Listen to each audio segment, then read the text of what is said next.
It's time for more facts about the vax. Let's talk about the burden of proof on this episode of Pushback.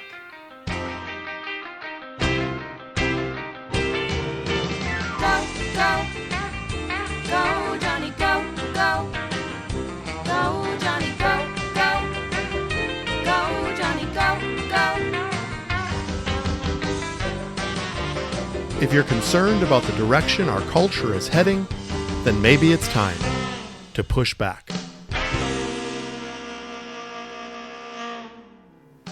Hello, my friends, and welcome to Pushback. This is Dr. Johnny, and we've been talking about the facts about the vax. I wanted to really draw attention to vaccination and the topic of vaccination because with this COVID-19, there are vaccines on the horizon that are being developed.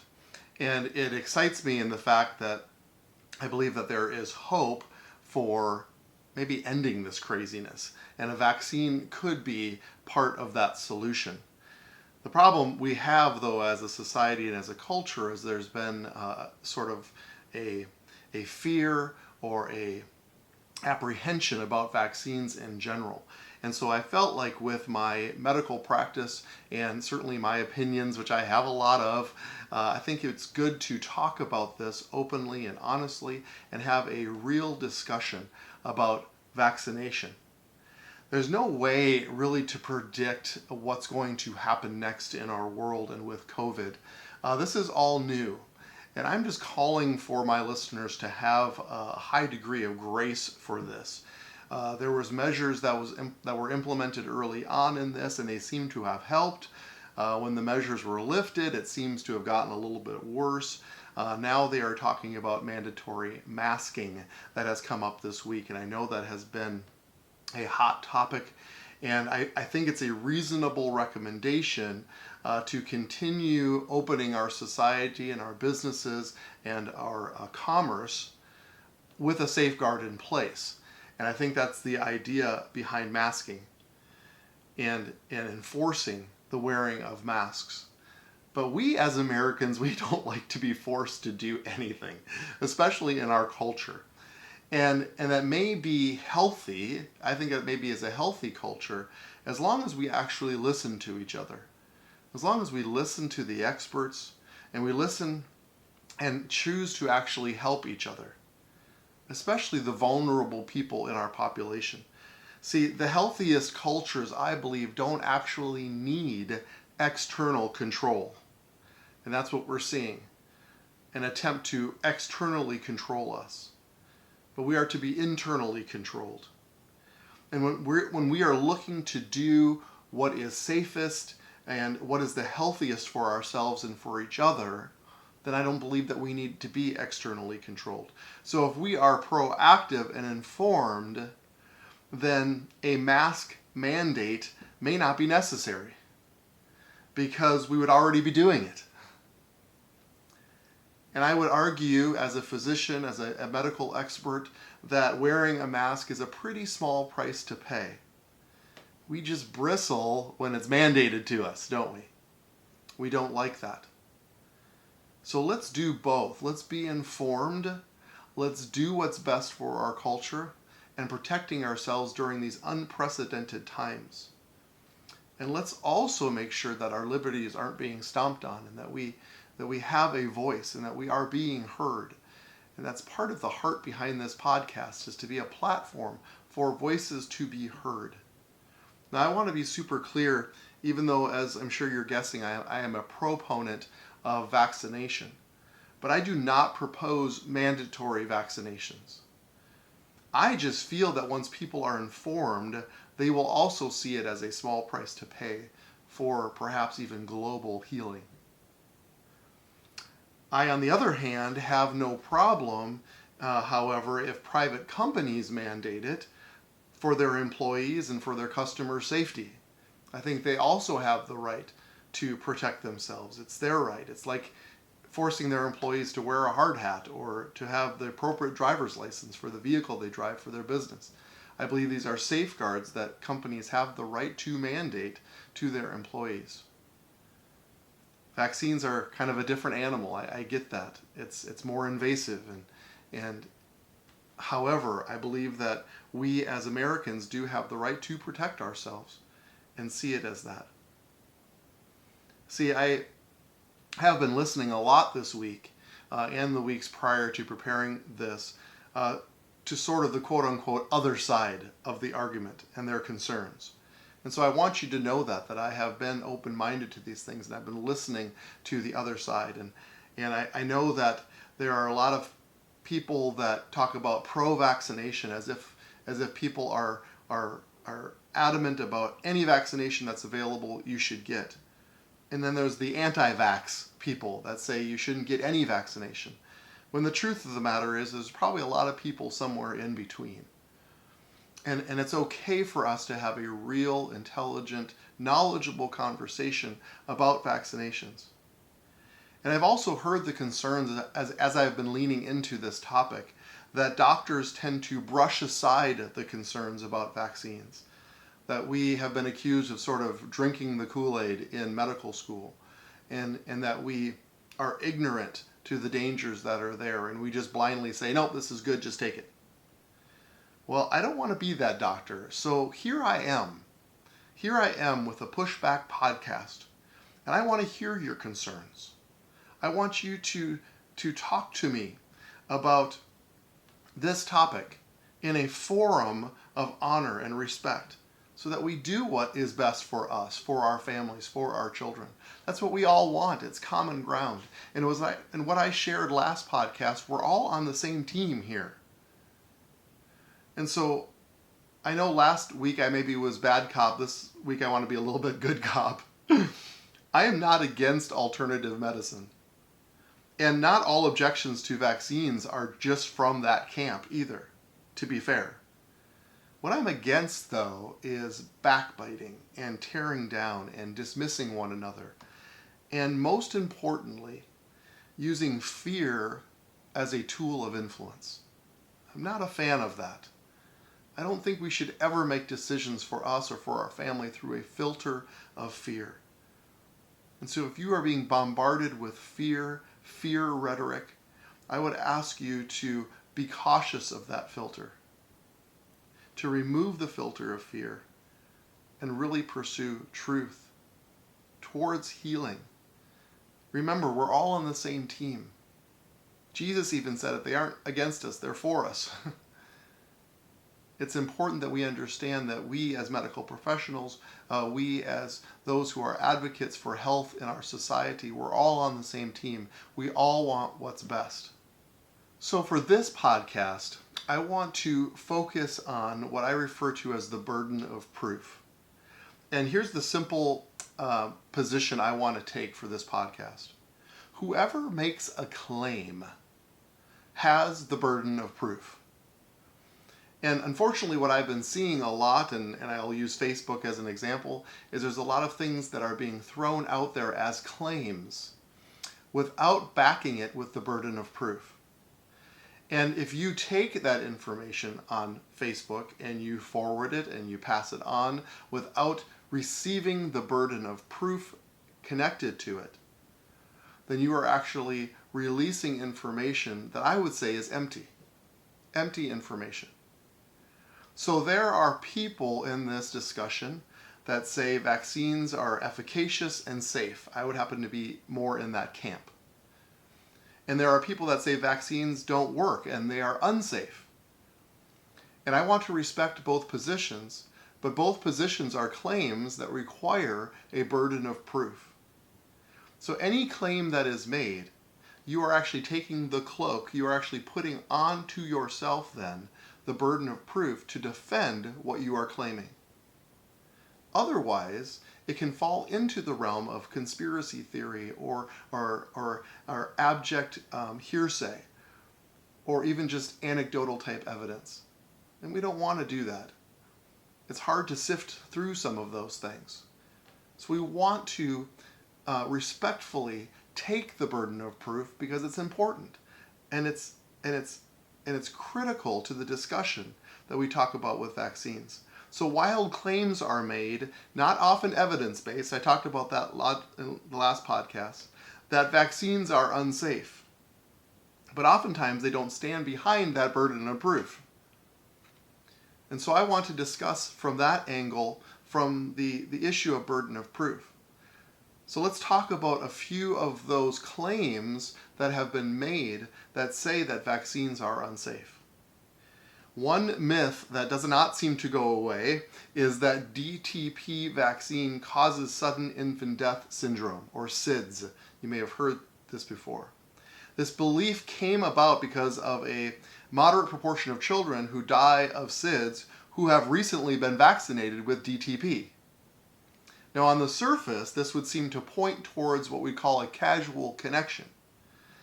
But this logic is faulty. This is one of those leapfrog type evidences. Because you might as well have said that eating bread causes car crashes. Because most drivers who crash their cars could probably be shown to have eaten bread within the last 24 hours. So to say that a child who died of SIDS, what do they all have in common? Well, they all have been recently vaccinated with DTP.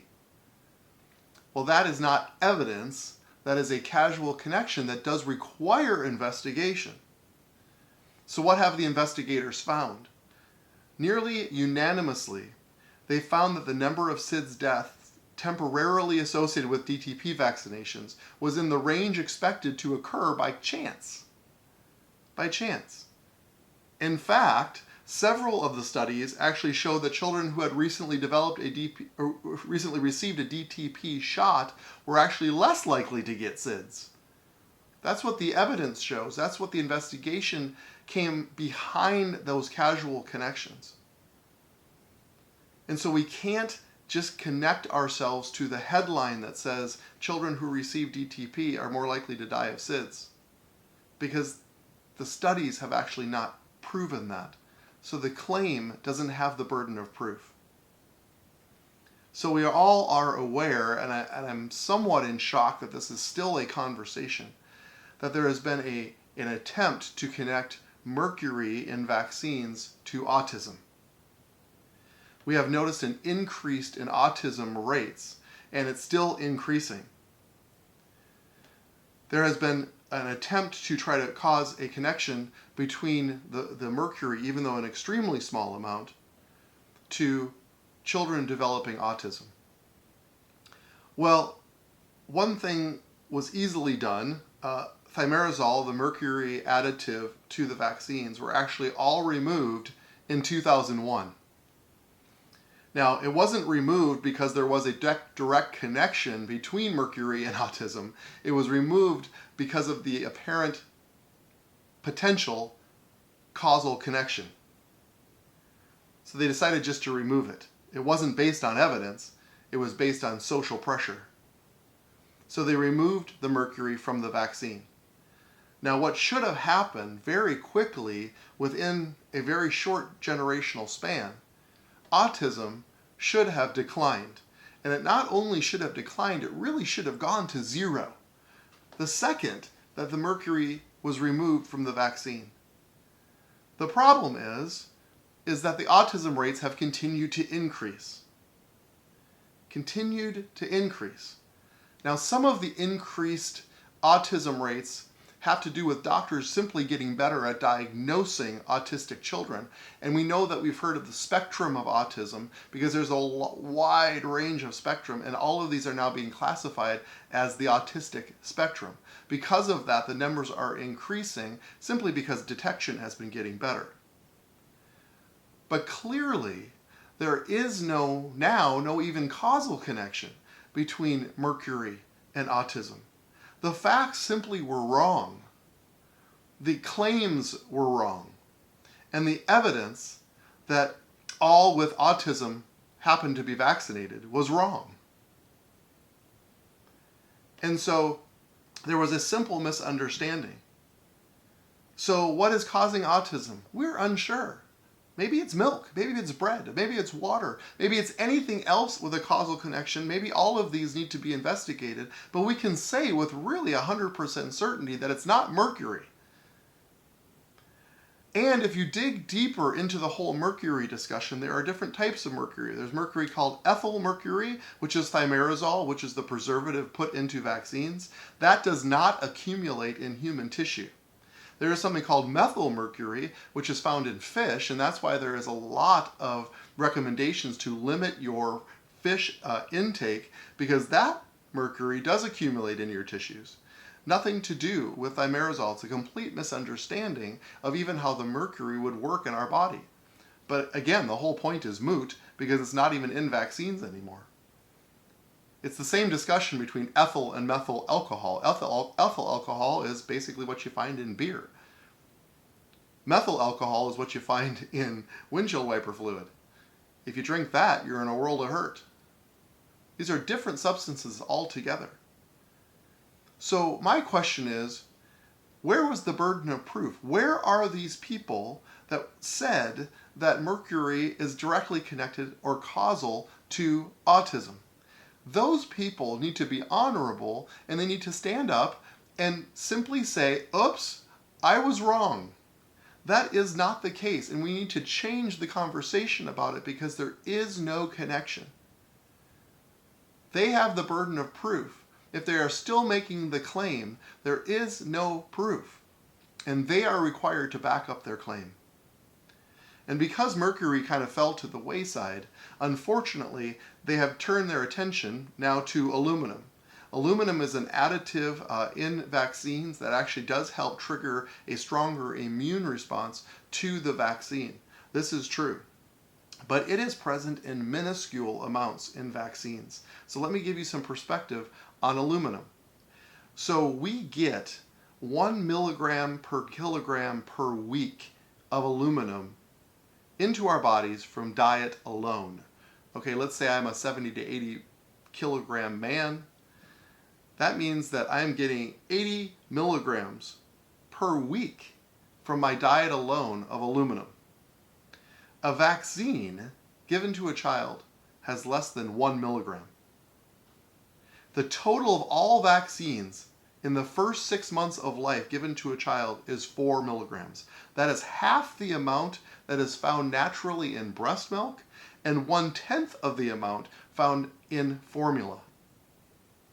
So if we are concerned about aluminum, we probably should target formula. And I don't know if anybody's going to be brave enough to say that we should discontinue breastfeeding. The amount is so minuscule. Now again, the burden of proof is on the ones making the claim that aluminum is actually causing autism or neuromuscular problems in children. If you're making the claim, then you have the burden of proof. Small traces of formaldehyde and thimerosal, these occur naturally and process naturally in our bodies. The amount is so small. But that's often not what is said when these claims are made. They make it seem like it is packed with toxins. So to make a claim, you have to receive the burden of proof. So are vaccines safe and efficacious? It's the claim that I'm making. Well, I have study after study demonstrating the safety and efficacy of vaccines over decades, over a large body of work. I have put in some time and done the work. It does not make me an immunology expert, okay? But I have looked into this, and I can say to you, my listeners, that I am confident in the safety and efficacy of vaccines. And to make that claim, I have to then receive that burden of proof. Okay, so let's say that there is some risk, or maybe even some unknowns connected with vaccines, which may be the case when a vaccine such as COVID-19 is being fast-tracked. There might be some unknowns connected to that. That is true. So what I would like to talk about even in my next podcast is the issue of risk versus benefit. Anything that we do in life has risk. That is just true. One of the most dangerous things that we can do as a human being is get behind the wheel of a car and drive a car. Studies have shown that. There is tremendous risk. And yet most of us every single day say, well, the benefit actually outweighs the risk. And so we continue to drive our car daily. we had the privilege of going camping, and my father-in-law offered to pull me up water skiing. Now, I was an avid water skier as a young man. Not so much as an older man, but I do love it so much that I weighed the risk versus the benefit. And after a while of wrestling that, I decided I'm going to go ahead and do it for a very short period of time. I did get up, everything went fine, but I did not ski for very long. Stamina ain't what it used to be. But I was okay, a little bit sore the next day, but I figured that the benefit, the enjoyment I would have in getting up on skis and enjoying the beautiful summer day in Minnesota outweighed the risk. We do this every single day. So some claim, and I say this respectfully, some claim that the risk of vaccines are high and the benefit is low. So opting out of vaccines is the prudent thing to do. I respect that position, and I would love to continue to discuss that with you. Others claim, like myself, that the risk of vaccines is incredibly low, and the benefit is so high that choosing vaccination makes the most sense. So in the next podcast, I will respectfully address both sides of these claims. And I want to address the common objections to vaccines because I respect those positions. And I want to talk about those. But I want to hear from you. So you have this week to send me questions, comments, concerns, things for me to look into. And hopefully you will trust me that I will treat your question or your viewpoint with honor and respect, even though I may not agree with it. See, I have heard the objections that doctors tend to dismiss opposing viewpoints, and I don't want to be that doctor. But rather I want to give you an opportunity and a platform to share your thought and your concerns, even if they disagree with mine. Bill from Minnesota wrote me about a vaccine concern. Let me share his letter. Hi, John. Love listening to your podcast about facts about the vax. I do have one question on the emerging COVID-19 vax. I have heard discussion, but not able to verify credibly, that some vaccine pursuits are using aborted fetal tissue to produce the vaccine. This seems out there to me, yet if true, I would opt out of using that vaccine. Can you speak to this claim? Thank you, Bill, for that question. Yes, I've done some research. I have looked into this, and this is what I have found. There's something called Operation Warp Speed, actually promoted by our president, to try to obtain and develop vaccines for COVID-19. And currently there are 120 candidates trying to develop a vaccine that would work for the masses. 10 of these, of the 120, 10 are already in clinical trials. So that's an encouraging sign that things are moving. I have learned, however, that 4 of those 10 have used fetal cells from an aborted child that came from Amsterdam in 1972 and one piece of tissue from 1985. It was quite a long time ago. It was from Amsterdam, but they have used these. Now, the concern is real. And I'm not smart enough to know why they would do this. I don't know if it's cheaper or if it's faster to try to use these fetal cells. But I do know this, that the Trump administration is addressing this, and they are encouraging and financially incentivizing quote unquote ethically derived vaccines. So I agree with you, Bill, that some vaccines would be a no-go for me and for many Americans. So we need to watch this closely. So thank you, Bill, for bringing that to my attention and to our listeners' attention. We will keep updated on that topic specifically. So I just want to thank you for listening to me, and I'm looking forward to your responses. Agreeing or disagreeing, I want to hear this so that we can talk about this, that we can address the issues with honor and respect for one another. It's healthy for our culture to do this. So let's go together now and set and shape the culture.